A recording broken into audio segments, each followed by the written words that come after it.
Hello, everyone. I'm Elena, your host for today. If this is your first time here, I'd love to let you know that we upload a new English learning video every single day to help you become fluent and confident in English faster. In today's episode, you'll improve not only your English listening skills, but also your ability to catch fast, real life conversations. We're diving into a very practical and important topic: how to understand fast native English speakers. If you've ever watched a movie, a YouTube video, or even talked to a native speaker and felt like their words just fly by too quickly, don't worry, you're not alone. Fast English can feel overwhelming, but the good news is, with the right techniques and daily practice, you can train your ears and your brain to understand native level English smoothly and naturally. We'll go through real life examples, practical tips, and simple daily exercises that will help you catch natural English, understand sentence rhythm, and recognize connected speech that native speakers use all the time. By the end of this video, you'll know how to break the speed barrier in English listening and feel more confident when talking to fast speakers. Before we jump into the lesson, don't forget to subscribe to the channel and hit the bell icon if you want more helpful English learning episodes like this. So grab a notebook and something to write with, and let's get started. Understanding fast native English speakers can feel like trying to catch a speeding train. You hear sounds, but they blur together. Words are skipped, sentences run into each other, and by the time you think you've understood something, the conversation has already moved on. This is something almost every English learner faces, especially when they step out of textbooks and into real-life English. But here's the truth: fast English isn't impossible to understand. It's just different from what you've learned in traditional classes. Native speakers speak with a rhythm. They use contractions, they link words, they skip sounds that seem unnecessary to them, and they speak with emotion, speed, and tone. What you need is not just vocabulary and grammar. What you need is exposure, awareness, and practice. And that's exactly what we'll work on in this lesson. Let's first understand why native speakers sound so fast. It's not because they're trying to be difficult.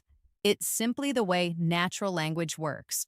When people are fluent and comfortable in fast English, words get connected. For example, instead of saying, "What are you doing?" logically, a native speaker may say, "What you doing?" Instead of "I am going to," you'll hear "I'm going to." These shortcuts make conversations flow faster and smoother. That's why, even though you may know the words, when you hear them squished together, your brain doesn't recognize them quickly. Native speakers also use stress and intonation differently. They emphasize some words while swallowing others. For example, in the sentence, "I didn't say he stole the money," depending on which word is stressed, the meaning changes completely. So, understanding fast English is not only about hearing all the words, it's about catching rhythm, stress, and patterns. Now, let's talk about connected speech. This is one of the most important reasons why fast English sounds hard to understand. Connected speech means that when people speak quickly, they join words together in ways that sound different from when you read them. For example, "Do you want to eat?" becomes "Do you want to eat?"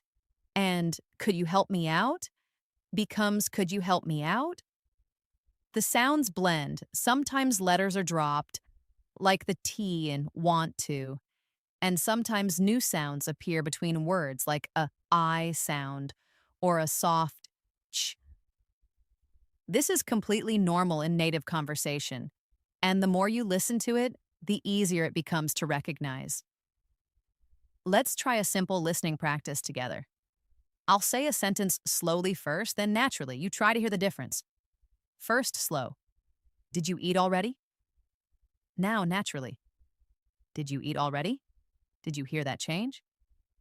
"Did you" becomes "did ya." Try repeating it after me. Did you eat already? Let's try another. Slow. What are you going to do? Now fast. What are you going to do? Try repeating it. What are you going to do? These may seem difficult at first, but repeating them daily helps your ears get used to natural patterns. Listening and repeating is one of the best ways to improve. You don't have to understand every word at first, just start by recognizing the pattern. That alone will give your brain a huge head start in future conversations. Now, here's a helpful exercise you can do every evening. Take a short conversation clip from a movie, TV show, or a YouTube video. Listen to it once without subtitles. Try to catch the main idea. Then listen again with subtitles. Pause after every sentence. Repeat it out loud the way it sounds, not the way it's written. Try to copy the tone, the speed, and the emotion. This kind of shadowing practice is one of the most powerful tools to improve your listening and speaking at the same time. It trains your mouth to move like a native speaker and your brain to listen in real time. Remember, when you only read English, your eyes lead the way, but when you listen, your ears take control. So give them the exercise they need. You can also start noticing common contractions and informal phrases. Instead of, I do not know, native speakers often say, I don't know. Instead of, let me help you, they'll say, let me help you. These small changes add up to a big difference in how English sounds in real life. And here's something important. Don't worry if you can't understand everything right away. Even native speakers sometimes miss things when someone speaks too fast or unclearly. Your goal should be progress, not perfection. Every time you understand a new phrase, your brain builds stronger listening muscles. A great daily practice you can do is what I call the 1-minute rewind. Choose a 1-minute video in English, something with native speakers. Watch it without subtitles, then rewind and watch again. This time, focus on one sentence. Try to catch every word. If you miss something, rewind again. Pause after each sentence and repeat it out loud. The key here is to train your ears slowly. 1 minute a day may not sound like a lot, but if you do it every day for 1 month, your ears will be stronger, your reactions will be quicker, and your understanding will be deeper. Now let's talk about real-world English, the kind you hear in cafes, on the streets, in movies, or during conversations with native friends. This English is not always clean or formal. It's full of expressions, slang, and natural messiness. For example, you might hear someone say, let me grab a bite, instead of, let me get something to eat. Or I'm gonna head out, which means I'm going to leave now. These are everyday phrases that may not appear in textbooks, but they are used constantly in real life. And the more you get exposed to them, the better your understanding becomes. To train your brain for this kind of English, try watching shows or videos where real conversations happen. Choose content with subtitles first, then move to videos without subtitles. You can even try listening to podcasts or audio clips while doing daily chores like cooking or walking. Immersing yourself in real spoken English every day will slowly adjust your ear to the speed and rhythm of native speakers. One very effective method to improve listening is called dictation practice. Here's how it works. You play a short audio clip, just 1 or 2 sentences. You listen carefully and try to write down exactly what you hear. Even if you miss some words, don't worry, just try your best. Then play it again and fill in the missing parts. Do this 2 or 3 times until you think your sentence is complete. Finally, compare it with the transcript or subtitles. This simple exercise helps you notice which words are difficult to catch and why. Maybe they're being connected, maybe they're reduced, or maybe you just haven't heard them enough times before. Dictation helps improve your concentration, memory, and spelling all at the same time. It's especially useful for catching those little words like to, of, a, and an that often disappear in fast speech. Let's try one short example now. I'll say a sentence quickly and you try to write it down. Ready? I should have told you earlier. I'll repeat it. I should have told you earlier. Did you catch that? Most native speakers won't say, I should have told you earlier. They'll say, should have. One small blended word. Go ahead and repeat it. I should have told you earlier. That's how real English sounds. The more you practice hearing and writing these sentences, the easier it becomes to follow fast conversations. Now let's talk about chunking, a very powerful way to improve understanding. In natural speech, people don't speak word by word. They speak in chunks or groups of words. For example, instead of hearing, how are you? As three separate words, your brain should hear it as one sound. How are you? Instead of, do you want to go? It's heard as, do you want to go? These chunks come from common patterns and repeated phrases. When your brain begins to recognize these as full units, you won't have to translate word by word anymore. This means your brain will work faster and more efficiently. So how do you train for chunking? Simple, by listening to the same phrases over and over in context. Watch interviews, dialogues, or shows where the same structures appear. Repeat them out loud. Make them part of your daily language. Soon you'll start recognizing the chunks automatically, even in fast speech. Another practice method that helps a lot is what I like to call the listen and imagine method. This helps you follow fast English using mental pictures. For example, if you hear someone say, we grabbed some coffee and headed downtown, you don't need to think about every single word. Instead, picture it. Imagine two friends getting coffee and walking into the city. This kind of mental visualization connects language with real experience. It improves understanding without needing to slow things down. You stop translating and start experiencing English. That's how native speakers understand each other. Not by analyzing every word, but by processing ideas quickly. Practice this by listening to short dialogues and trying to imagine the scene like a movie in your mind. It makes the language come alive. Now let's do a little imagination practice. Close your eyes and listen carefully. Imagine this scene. She ran out of the house, jumped into the car, and drove off without saying a word. Did you see it in your mind? That's the goal. You didn't need to understand every syllable. You followed the meaning because you connected it to a picture. This helps even more when native speakers speak quickly. Instead of catching individual words, your mind catches the whole meaning. That's a powerful skill, and you can build it with just 5 minutes a day of this kind of practice. At this point, it's also important to talk about patience and mindset. Understanding fast English is not something that happens overnight. It takes time, and it's okay if you don't understand everything right away. The key is not to give up. Every time you hear native English, even if you miss words, you are training your ears. You are making progress, and progress, even if it's slow, is real. Think of listening like exercise. The more you do it, the stronger you become. It's not about catching every word, it's about catching more words today than you did yesterday. Celebrate those small wins, and you'll feel motivated to keep going. Here's one more practice you can try.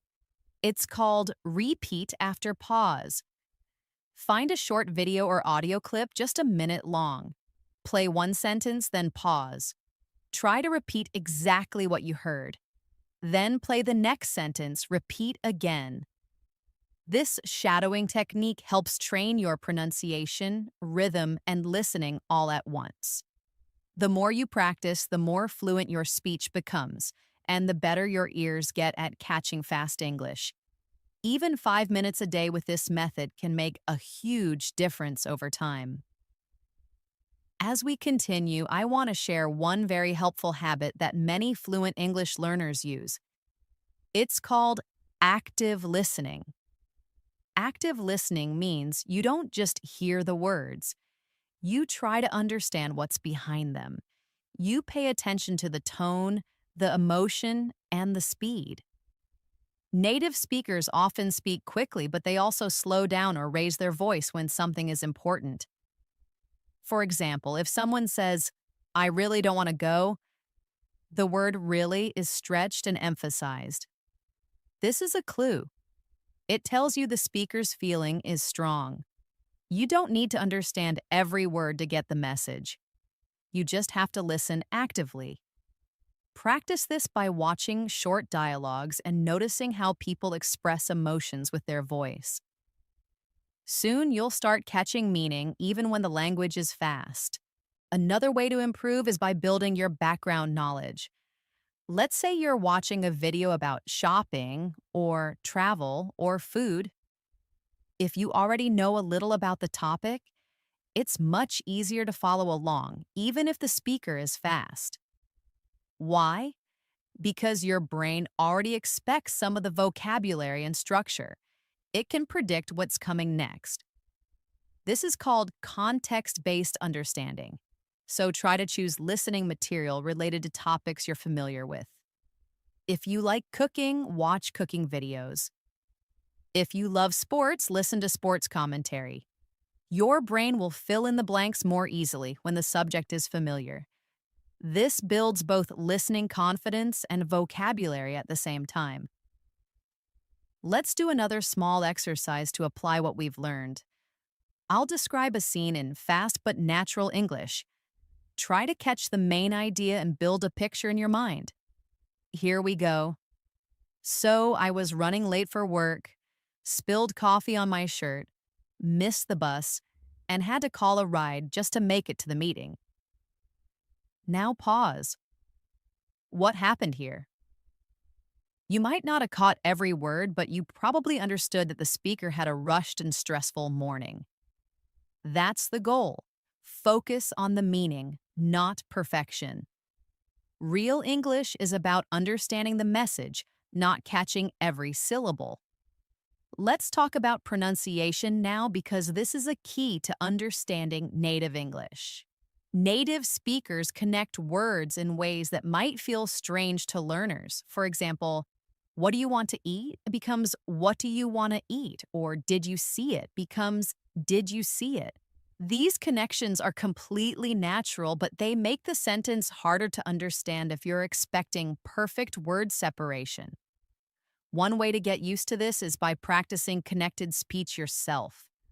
Try to repeat what you hear exactly how you hear it.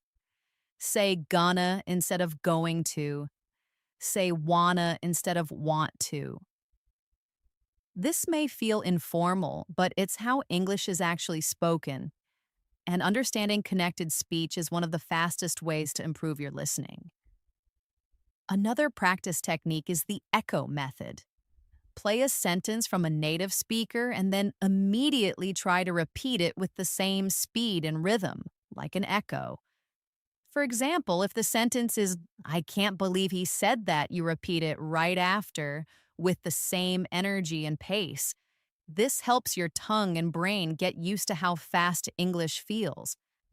At first, you might miss words, but after a few tries, you'll notice improvement. This method not only helps you understand fast English, it also helps you speak more naturally. Now, let's touch on a big challenge: unfamiliar accents. Not all native English speakers sound the same. There are American, British, Australian, and many other accents. And even within those countries, there are different regional ways of speaking. For example, someone from New York may speak differently from someone in California. Someone from London may sound very different from someone in Scotland. So, how do you train for that? Expose yourself to as many accents as possible. Watch videos from different English speaking countries. Listen to podcasts, interviews, or even songs with various accents. This helps your brain become flexible. It stops expecting just one correct way of speaking, and that flexibility will allow you to understand people no matter where they're from. Here's a short scene using an informal American accent. Hey man, I'm heading out soon. You coming? Or nah. Notice the dropped G in heading and coming and the use of casual phrases. These are very common in friendly conversations. Try repeating it a few times. Hey man, I'm heading out soon. You coming or nah? The more you listen and repeat, the more natural this kind of English becomes to you. Now let's add a few tips for watching English movies or shows. First, don't worry if you don't understand everything. Start by watching with subtitles in English. Watch one scene, then replay it without subtitles and see how much you can understand. Try pausing after each line and repeating it out loud. You can even write down useful phrases. For example, in a movie scene where someone says, "We've got to hurry or we'll miss the train," you can note that "we've got to" is another way of saying "we have to." These small discoveries make you more comfortable with real English and help you build a stronger listening vocabulary. Next, let's look at how songs can help you. English music is a fantastic way to train your ears. Choose a song you like and look up the lyrics. Listen once without reading, then listen again while reading the lyrics. Finally, try singing along. This method helps you get used to natural rhythm, intonation, and word linking. Many song lyrics use everyday language. For example, in the song "I'm Going to Find Another You," the phrase "gonna" is used instead of "going to." These details teach you how real people speak. And because music is fun and emotional, your brain remembers it more easily. Let's take one more practice paragraph together. I'll say it naturally and a little fast. Try to follow along. We were supposed to meet at 7, but I got stuck in traffic and then couldn't find parking, so I ended up getting there almost an hour late. That was a fast, real-life situation. Try to repeat it after me. We were supposed to meet at 7, but I got stuck in traffic and then couldn't find parking, so I ended up getting there almost an hour late. If that feels too long, break it into small parts. The more you repeat, the easier it becomes. And finally, remember that improving your listening is not just about listening more, it's about listening better. Be intentional. Choose content that challenges you a little, but not too much. Set daily or weekly goals. Maybe you listen to one podcast episode each day, or maybe you do 3 dictation exercises each week. Whatever you choose, keep it consistent. Improvement doesn't come from big steps once in a while. It comes from small, steady steps every day. Your ears will improve. Your understanding will get better. And one day, you'll suddenly realize that you understand English without trying so hard. So let's quickly review your path to understanding fast English speakers. You've learned about connected speech, reduced forms, chunking, shadowing, and active listening. You've done exercises using imagination, dictation, and repetition. You've practiced understanding through real conversations and gotten familiar with different accents. All of these are powerful tools that will continue to help you even after this video ends. The only thing you need to do is keep going. Make English part of your life. Not just a subject you study, but a language you live with. The more time you spend with it, the more natural it becomes. And soon you won't just understand fast native English, you'll enjoy it. So grab your notebook and go back to practice the exercises again. Make sure you repeat the phrases in chunks, listen daily to short conversations, and push yourself a little every day. With time, your ears will catch up, your brain will speed up, and your confidence will grow. Thank you so much for watching today's episode of English in Moments. I hope you learned something valuable and feel more motivated to improve your English listening. If you found this video helpful, don't forget to like, share, and of course, subscribe to the channel and make sure to hit the bell icon so you never miss another episode. This is Elena, your host, signing off for now. Keep practicing, keep listening, and remember, English fluency is just one conversation away. See you in the next video.